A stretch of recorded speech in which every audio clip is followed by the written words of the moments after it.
Hi everybody. My name's Helen Daniel. I'm here today with Peter Webb. Hi, Peter. Hi, Helen. Hi, and I'm delighted to say that Peter's just recently done his 21-day gut health program. Before we go into all the sort of results and the experience that Peter had, we're just going to quickly go over what the program is all about.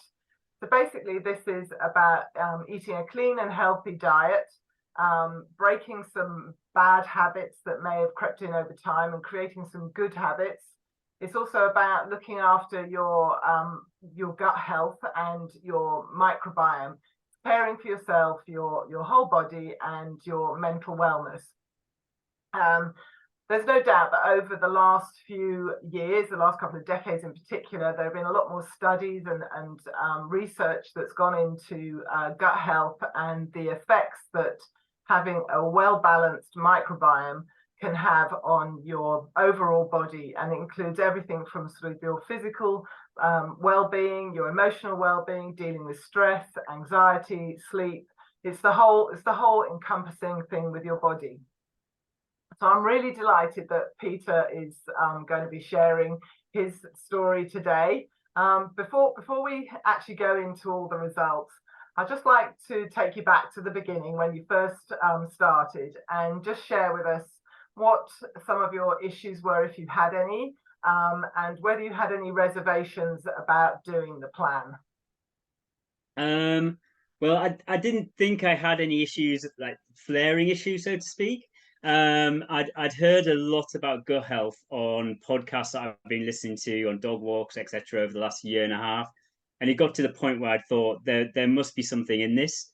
So it was really just a chance to investigate it and see what it was like. And I thought 21 days, that's an acceptable length of time to give it a go. So I didn't really have any reservations. I think when I got the plan, I was like, oh, okay, I need to structure my time a little bit better, whatever, but it didn't. It all worked out really well. I had a busy week coming up with work in the second week, so I thought, oh, are my energy levels going to drop or anything like that? But yeah, I just went into it just to explore and discover, really, no real set intentions. Yeah, I think you had kind of mentioned that perhaps your energy levels sort of dipped a little bit in the afternoon, and you were having a little bit of issues with sleep, not major, but just a bit. And also, like a lot of us, you kind of wanted to lose a little bit of the weight that appears around our waist. But on the whole, you were in pretty good place. Yeah, I mean, I think sometimes you don't realize how much you have these small issues until you actually don't have them anymore, if that makes sense. So yeah, my I was having these little lulls in the afternoon with my energy levels just flagging a bit, but you kind of just put that down to I've had a busy morning, the afternoon, of course I'm going to feel a little bit tireder, or the sleep. I was waking up during the night at certain times, but it's like, oh, I must just have a little bit on my mind or whatever. You kind of just dismiss them. The weight aspect, I I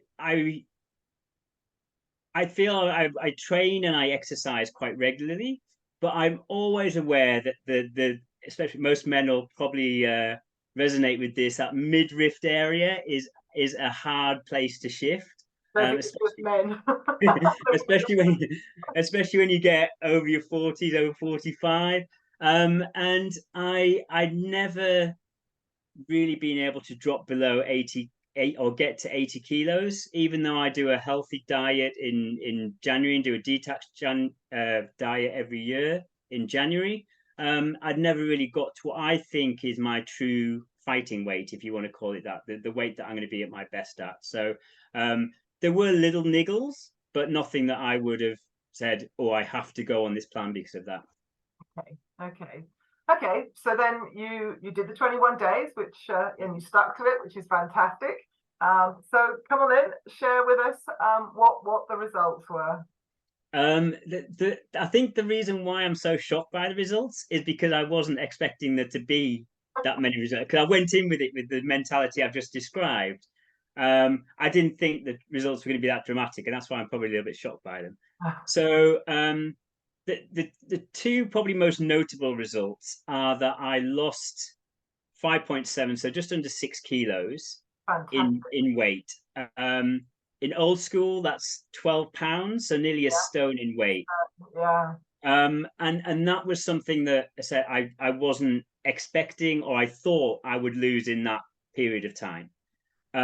What was even more surprising is that I actually had a body scan, an in-body body scan, to see what the weight comprised of that I lost. And the body scan actually confirmed that it was all visceral fat.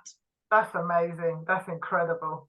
Which obviously from a health perspective is great news, and why I now understand I'd lost 2.5 inches around my stomach area, that waist area I mentioned before.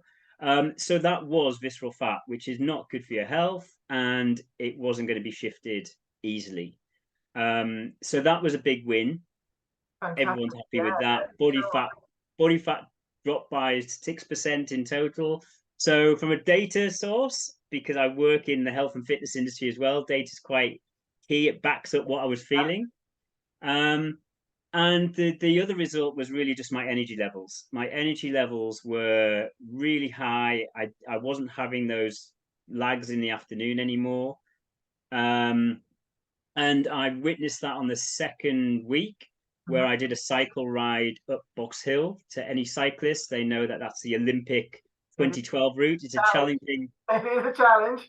It's a challenging hill, and I've been riding up that over the last 5 or 6 years. But this was the first time I rode up that hill this year, and I beat my personal best by 17 seconds. Fantastic. And that really blew me away, because 5 years ago I was doing a lot more cycling, and yet I just went out, did the ride, wasn't really pushing for a great result, and then I got back and looked at my Strava results and was like, oh my god, I've just beaten my PB so easily. So that energy came from somewhere, and I honestly believe it came from my gut health. Yeah. And also, you had a presentation. You were doing that 2-day presentation, and you were saying that you're a little bit concerned because that second week is taking shakes, but you managed to sustain the entire time. Yeah, the second week, where you have a shake for breakfast and a shake for lunch, and I am always someone that likes a big breakfast, and I was thinking, ooh, shake for breakfast and lunch. Will I suffer a bit with my energy levels? And on the Wednesday, Thursday, and Friday, I was delivering a leadership course to 60 participants from 9 till 5, and that's group coaching. It involves a lot of energy, and I was a little bit concerned that just on 2 shakes I may really dip in the afternoon. But I had so much energy. I was able to deliver the course and some to the participants.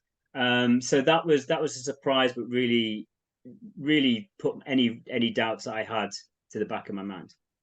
It's brilliant, and congratulations to sticking with the plan, and fantastic results.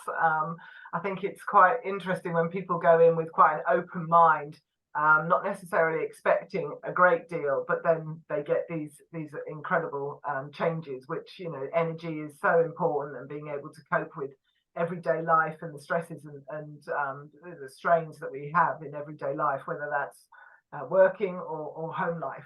It's just fantastic. So congratulations, well done. So you totally reaped the rewards on doing that 21-day plan. So if anybody's watching this recording now, what advice would you give them? What would you say to somebody who's perhaps sitting on the fence and not, as to shall I or shan't I do this? What would your advice be? I think, hey, look, you're not going to lose anything by giving it a go. It's 21 days of your life, and in those 21 days, I feel like I am now able to see the rest of the year out 5-6 kilos lighter. I'm now maintaining this weight. It's a couple of weeks since I finished the program. I'm maintaining this weight. I've still got the same high energy levels.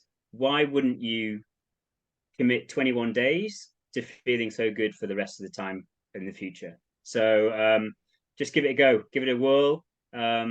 If you've got some gut issues or bloating or IBS or anything like that, I said they weren't really concerns for me. So I think that the results and the gains could even be higher or more specific, depending if you do have any specific issues that you're looking to deal with. Absolutely, I couldn't agree more. I really couldn't agree more. So you've created some new habits with regard to your eating, and obviously been introduced to some new foods, and it's just about discovering a new way of looking after your gut health and your microbiome. Yeah, absolutely. I have a newfound love for coconut yogurt. I love the stuff. I can't stop eating it. And banana pancakes for breakfast is now a firm family favorite. It's a good one, that one. It really is. So just to wrap up now, if anybody knows you, are they happy? Are you happy to sort of have a chat to them about the plan? Yeah, absolutely. Some people have probably got bored of me wittering on about how great I feel as well. They're like, oh, okay, I get it. I need to look at this myself. So yeah, I'm more than happy to speak to people. I said the proof is in the pudding. Actions speak louder than words, and all those other synonyms you want to do. But yeah, from what I heard on podcasts in the past, I'm now a firm believer that there is true science behind this and yeah, brilliant. So yeah, if anybody knows Peter, feel free to contact him, and obviously if anybody wants to know more, they can contact myself as well. So wonderful, looking forward to seeing how things develop, and thank you very much for listening, and all the best. Thank you very much. Okay, thanks very much, Helen.